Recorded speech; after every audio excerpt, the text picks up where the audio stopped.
Olá, boa noite. Boa noite. Aike Batista presta depoimento por cerca de 2 horas na Polícia Federal do Rio.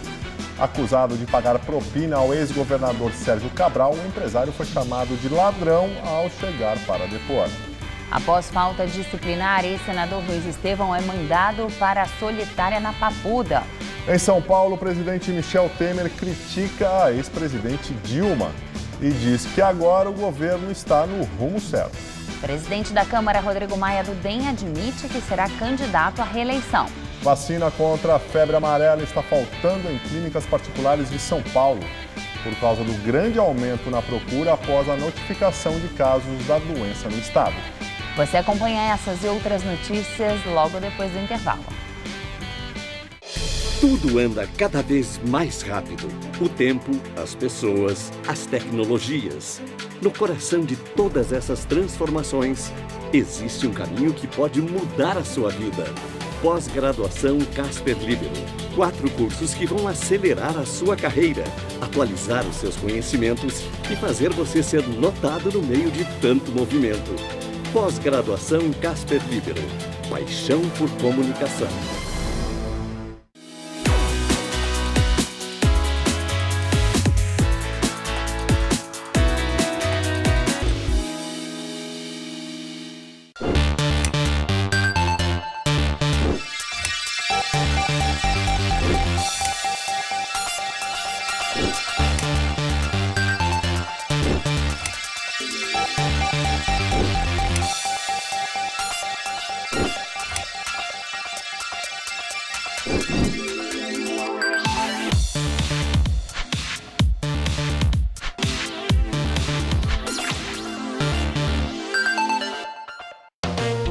Cirurgia plástica é um procedimento feito para melhorar a aparência, certo? Mas e quando há aqueles exageros? Será que os resultados ainda são positivos? Vem descobrir comigo no Todo Seu de hoje. Aprecie ainda um jantar completo de encher os olhos. E no musical, quem agita esse palco é Naldo Beni, com seus grandes sucessos do funk carioca. Todo Seu, hoje, 10h30 da noite.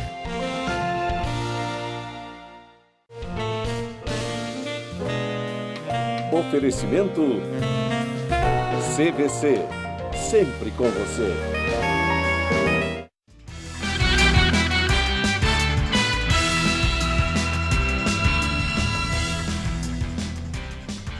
Aqui em São Paulo, na capital, cerca de 30 mil exames que estavam agendados no programa Corujão da Saúde deixaram de ser feitos porque os pacientes não compareceram. Segundo a Prefeitura, das 485 mil pessoas que estavam na fila à espera de diagnósticos, mais de 100 mil já foram atendidas. A dona Laís recebeu o exame das mãos do prefeito João Dória. Ela foi simbolicamente a paciente que realizou o procedimento de número 100 mil, marca atingida hoje pelo programa Corujão da Saúde. Ela tem um tumor no pâncreas e veio da Bahia para tentar se tratar em São Paulo e esperava pelo chamado há 7 meses. Até agora, 43 instituições do setor privado aderiram ao programa e vão receber o valor da tabela SUS. Esses hospitais representam apenas 20% dos exames realizados. Outros 20% foram feitos em instituições filantrópicas e 60% foram realizados pela Prefeitura e pelo Estado. O secretário municipal de saúde, Wilson Polara, disse que isso foi possível porque a gestão atual aumentou a capacidade de atendimento mensal. Eles tinham um convênio de 110 mil, mais ou menos. A prefeitura, no final do mandato, por problema de orçamento, reduziu pela metade o contrato que já existia. Nós voltamos ao que era e acrescentamos mais 25%.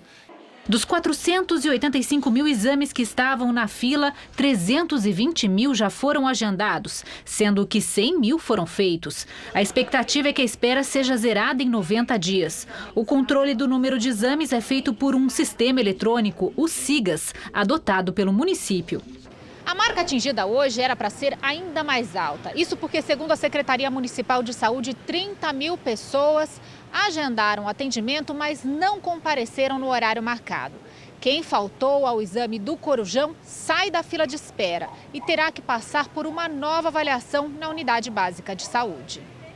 A secretaria diz que pesquisou o motivo das faltas e não identificou um único problema, mas descartou que os horários estejam atrapalhando quem vai realizar o exame. Dona Cleonice disse que recusou um agendamento tarde da noite.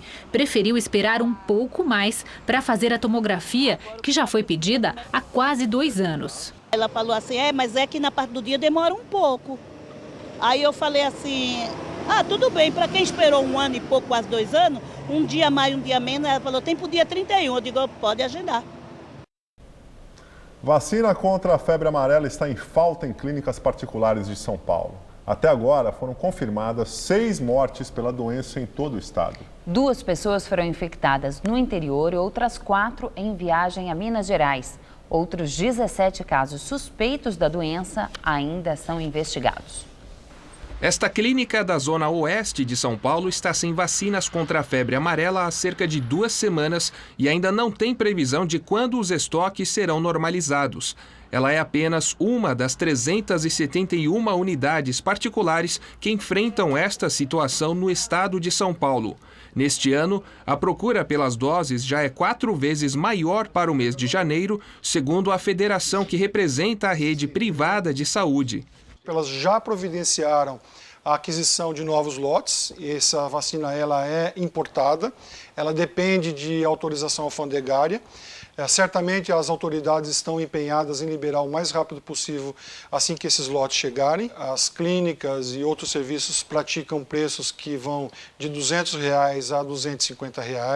A febre amarela é uma doença infecciosa e febril. É causada por um vírus que pode levar à morte em 1 semana se não for tratada rapidamente. De acordo com o Ministério da Saúde, ela é transmitida por mosquitos e os macacos são os principais hospedeiros do vírus. Este infectologista explica que a vacinação só é necessária em situações específicas e recomenda cautela em alguns casos. A vacina não deve ser feita em indivíduos que tenham problemas de imunidade, por exemplo, que estejam em tratamento de câncer, que recebam medicações que comprometam a sua imunidade. No caso de gestantes, mulheres que estejam amamentando nos primeiros 6 meses de vida da criança. E nesse momento, vamos dizer, aqueles indivíduos que residem em áreas que não são de risco para a febre amarela e que não pretendam viajar para áreas de risco, eles não precisam receber a vacina. Os bebês com menos de 6 meses de idade não devem tomar a vacina. Já os idosos com mais de 60 anos que optem por se vacinar devem manter uma boa saúde para evitar possíveis efeitos colaterais, como dores musculares, cansaço e dores de cabeça. A vacina contra a febre amarela tem eficácia acima de 95% e garante imunidade por 10 anos. Nossa expectativa é que a partir da segunda quinzena do mês de fevereiro, agora, nós já tenhamos aí regularizados os estoques das empresas que atuam nesse segmento de vacinação da febre amarela. Sobre as vacinas na rede pública, a Secretaria Municipal da Saúde afirma que, como não há transmissão de febre amarela aqui na capital, nem todas as unidades municipais de saúde possuem estoques da vacina. A lista com os endereços onde as doses estão disponíveis está no site da Prefeitura. Depois de mais de 5 horas de protestos em frente ao prédio da Prefeitura, no centro da cidade, o MTST fez um acordo com a administração municipal. Os manifestantes saíram por volta de 2 horas da tarde do vão livre do MASP e caminharam até aqui a Prefeitura no centro da capital paulista. O trânsito ficou comprometido em vários momentos ao longo da tarde por causa de bloqueios. Depois, apenas o viaduto do Chá ficou bloqueado com a participação dos manifestantes, aguardando o fim de uma reunião com 8 integrantes do MTST e representantes do município. Entre eles, o próprio prefeito João Dória. O MTST saiu com um documento assinado com alguns compromissos do governo. Nós conseguimos a garantia, como vocês viram lá no documento, de que os compromissos, seja de repasse de terreno ou de recurso para a construção de moradias, vão ser assegurados, vão ser mantidos. A Prefeitura vai organizar uma comissão de mediação de conflitos para intervir, buscar a solução negociada junto com os movimentos, no caso das reintegrações de posse que estão colocadas em São Paulo. Então, para nós, isso é positivo. Também aqui em São Paulo, o presidente Michel Temer criticou Dilma Rousseff e disse que agora o governo está no rumo certo. Temer participou da abertura da 4ª Conferência de Investimentos da América Latina, realizada num hotel na zona sul de São Paulo. No discurso, criticou o governo Dilma. Ele disse que herdou uma crise de proporções inéditas e que em 2016 o Brasil teve um encontro com a realidade fiscal. Nós buscamos restituir à condução do Estado o sentido de lucidez e, até por que não dizê-lo, do senso comum. Demos transparência às contas públicas. Passamos a encarar uma realidade que já é conhecida de todos aqui. Temer aproveitou a presença de investidores brasileiros e principalmente de fora do país aqui no Congresso para fazer um balanço do seu governo até agora. Disse que está fazendo a lição de casa e que reestabeleceu um diálogo com o Congresso Nacional. O presidente evitou temas polêmicos e deixou o evento sem falar com jornalistas. Temer destacou a queda da inflação, que passou de 10,67% em 2015 para 6,29% em 2016. Segundo o presidente, o índice poderá ficar até abaixo da meta central, de 4,5%. Michel Temer disse ainda que o governo estabeleceu uma agenda de produtividade para o país. Hoje, o IBGE divulgou a nova taxa de desemprego, que ficou em 12% no 4º trimestre de 2016, atingindo 12,3 milhões de pessoas. É a maior taxa desde que o indicador foi criado, em 2012. Nós não podemos fazer tudo como se fosse num passe de mágica, né? Nós encontramos uma recessão profunda, nós temos que sair da recessão, como estamos saindo agora. Vamos começar a obter o crescimento, embora no crescimento, vocês sabem que sem embargo do grande número de desempregados, ainda há uma capacidade ociosa nas empresas. E o primeiro momento será a utilização, talvez, dessa capacidade ociosa. Então vem o crescimento e, com o crescimento, o combate ao desemprego. Justiça determina que o ex-senador Luiz Estevão vá para a solitária na Papuda por falta disciplinar. A decisão da Justiça foi dada depois de agentes penitenciários encontrarem produtos como cafeteira, cápsulas de café, chocolate e massa importada na cela e na cantina do bloco onde Luiz Estevão está preso em Brasília. O Ministério Público e a Polícia Civil investigam possíveis crimes cometidos pelo ex-senador e por agentes penitenciários. Carcereiros são suspeitos de receber propina para permitir a entrada de produtos proibidos. O diretor da Papuda, Diogo Ernesto de Jesus, foi exonerado do cargo. A defesa do ex-senador não quis comentar o caso. Luiz Estevão está preso desde março do ano passado. Ele foi condenado pela Justiça a 26 anos de prisão pelos crimes de corrupção ativa, estelionato e peculato nas obras do Tribunal Regional do Trabalho de São Paulo. O esquema criminoso no TRT de São Paulo foi descoberto na década de 90 e foi liderado pelo ex-juiz Nicolau dos Santos Neto. Em 2012, Lalau, como era conhecido, foi beneficiado por um indulto. Ike Batista prestou um depoimento hoje por cerca de 2 horas na sede da Polícia Federal no Rio de Janeiro. O empresário foi vaiado e chamado de ladrão. O empresário foi levado no início da tarde de Bangu 9, onde está preso desde ontem, para a Superintendência da Polícia Federal no centro do Rio.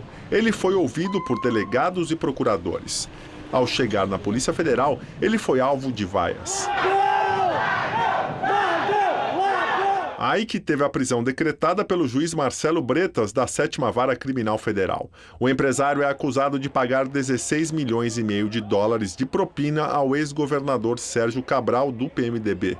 O advogado de Ike, Fernando Martins, destacou a princípio a possibilidade do empresário fazer uma delação premiada. E segundo a Secretaria Estadual de Administração Penitenciária do Rio, Ike passou a noite tranquilo e se alimentou normalmente na manhã de hoje. Em Bangu 9, ele está em uma cela de 15 metros quadrados e divide espaço com outros 6 presos da Operação Lava Jato, que não têm curso superior. E agora vamos ao comentário de política com José Neumann e Pinto. Olha, dá ânsias de vômito a conversa que o Ike Batista teve antes de ser preso no aeroporto de Nova York e no avião com um repórter do Globo.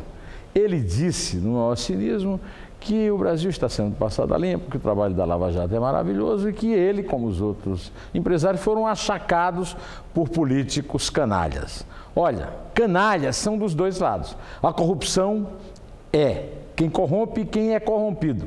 Dos dois lados. Não tem essa história. Ele quer dar uma de bom moço, que trabalhava a favor do Brasil.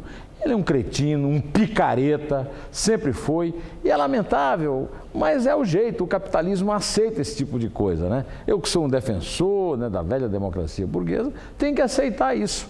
Agora, a verdade é a seguinte, sempre foi picareta, sempre tentou enganar os outros o quanto pôde e agora não vem querer dar uma de que foi enganado pela turma que roubava lá da política, né? Não caia nessa, ele vai certamente propor uma delação premiada, agora ele tem que contar o seguinte, quem foi que contou a ele que ele precisava fugir porque ia ser preso? Quem foi que deu cobertura para ele para evitar que ele tivesse que usar algema na hora de ser preso? Quem avisa para ele, desde sempre, porque já em 2008 ele fugiu de uma prisão. Isso ele precisa contar, tá bom? Até terça-feira que vem, desculpe, até quinta-feira que vem, ou seja, depois de amanhã, a gente pode conversar mais sobre isso aqui, tá bom? Até. O deputado Carlos Marum, do PMDB do Mato Grosso do Sul, vai ter de devolver aos cofres públicos o dinheiro que usou para custear a visita ao ex-presidente da Câmara, Eduardo Cunha, em dezembro do ano passado. Cunha está preso em Curitiba e Marum pagou com verba parlamentar a emissão de uma passagem aérea no trecho Porto Alegre-Curitiba e de uma diária em hotel na capital paranaense que somaram R$ 1.200. Ao ser questionado, Marum declarou que a visita não teve caráter político e sim pessoal. Para viabilizar a construção do Parque Augusta na região central de São Paulo, o Ministério Público tenta um acordo com construtoras. A proposta dos promotores é para que as construtoras, donas da área, recebam terrenos ociosos da Prefeitura em troca do espaço onde seria construído o parque público. A ideia é oferecer um ou mais terrenos ociosos da Prefeitura em troca da área particular de 23 mil metros quadrados para a construção do Parque Augusta. Porém, das 5 opções de terreno cogitadas até agora, 4 têm restrições. São bosques ou são usadas pela comunidade como praças. Apenas uma dessas áreas, ela seria legítima, né, para a gente pensar uma troca. Parece um pouco difícil a gente imaginar que eles topariam essa troca, mas a gente se mantém sempre otimista e vamos ver como se desdobra essas negociações. A proposta, que ainda é informal, foi discutida numa reunião entre representantes do Ministério Público e secretários municipais, que pediram um prazo de 15 dias para falar com o prefeito e definir uma posição. Antes de assumir, João Dória descartou a possibilidade de a prefeitura comprar o terreno. Disse que o destino prioritário do dinheiro público deve ser saúde e educação. A negociação vem desde a gestão Haddad. Na última audiência de conciliação na Justiça, em agosto, as construtoras Cirela e Cetim, donas do terreno, recusaram a proposta de acordo. A prefeitura ofereceu 70 milhões de reais, dinheiro fruto da repatriação do que foi desviado dos cofres públicos e que estava em bancos estrangeiros, em nome do ex-prefeito Paulo Maluf. Uma decisão judicial destina o recurso ao Parque Augusta. Na escritura, o valor do negócio, firmado em 2013, foi de 64 milhões de reais pela área. Agora, as empresas Cirela e Cetim querem 120 milhões e alegam que o terreno vale o dobro disso.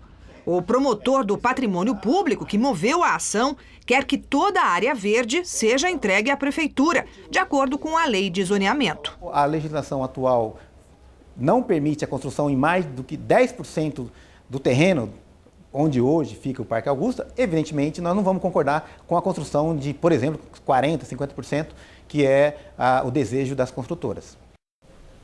8 advogados do ex-governador Sérgio Cabral renunciaram à defesa do PMDBista para defender o empresário Eike Batista.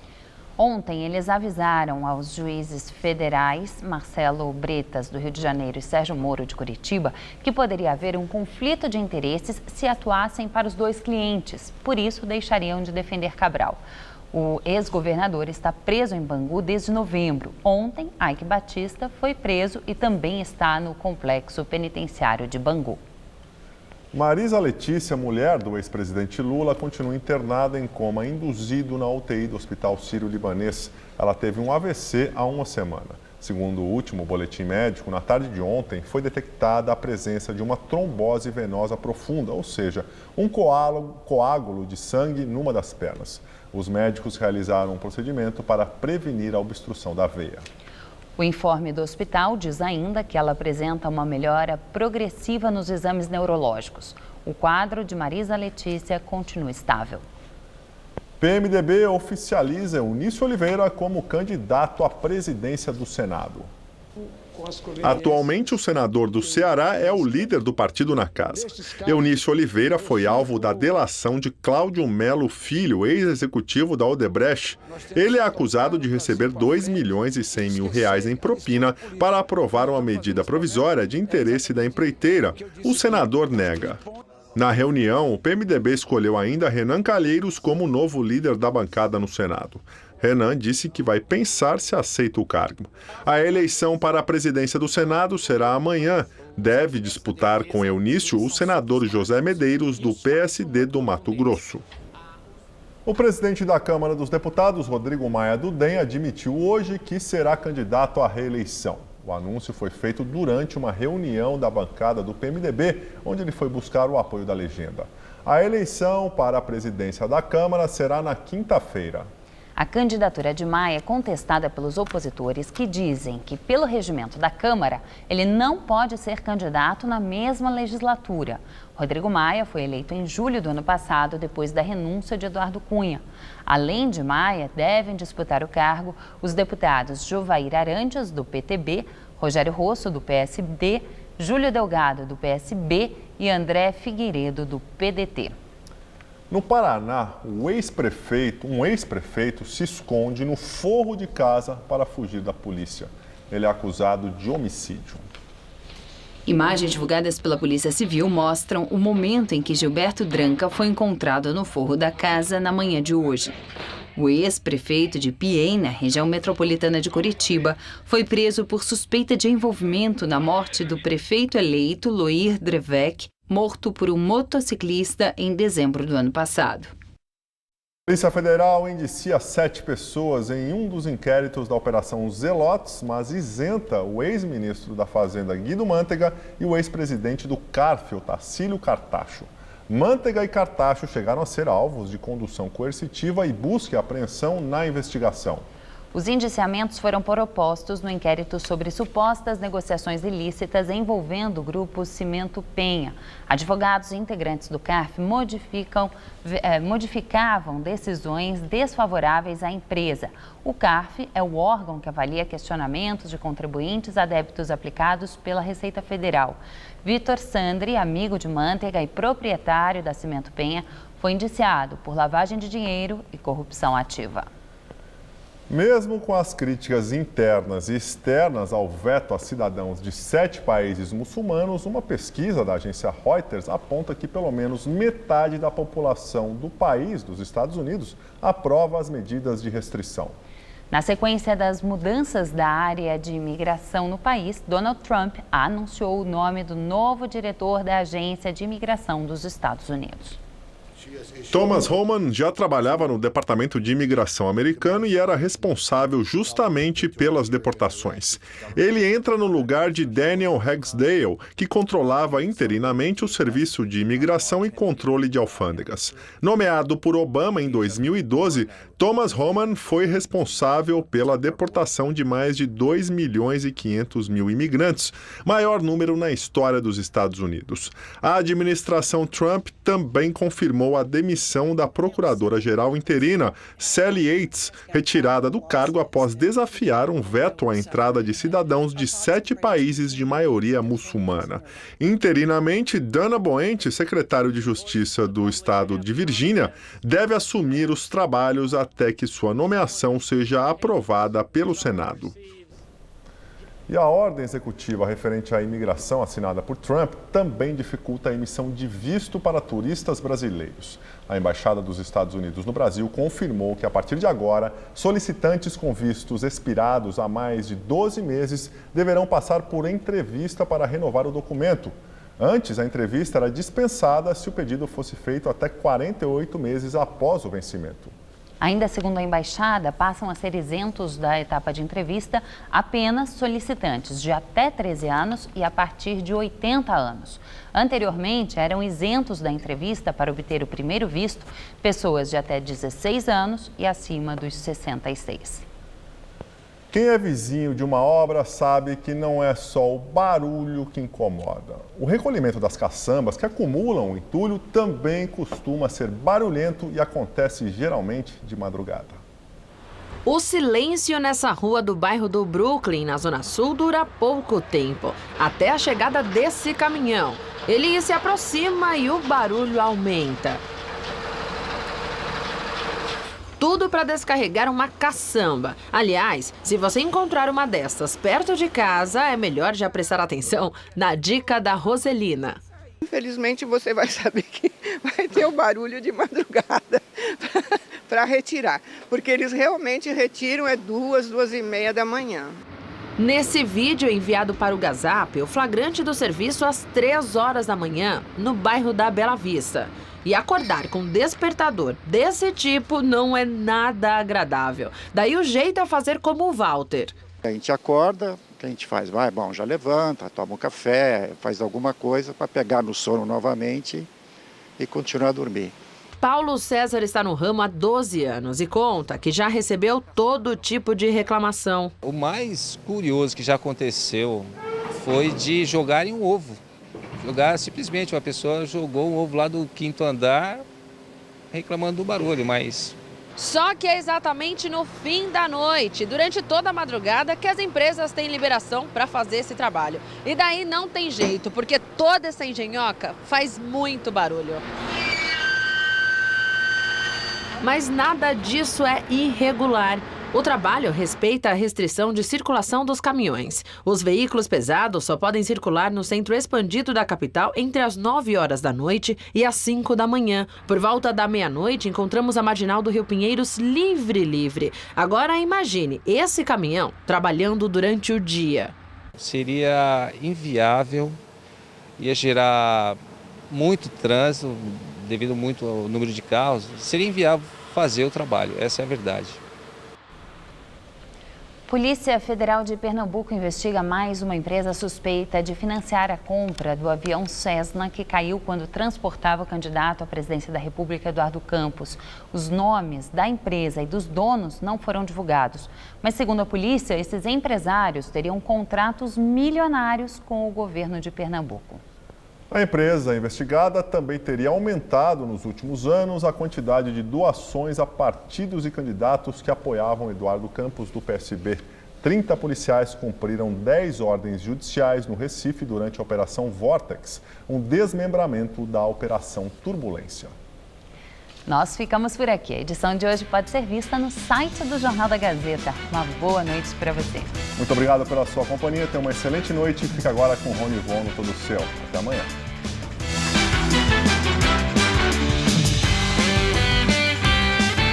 Matérias especiais e comentários do universo esportivo você confere no Gazeta Esportiva. Nesta quarta, 6 da tarde. Assista agora. Todo Seu.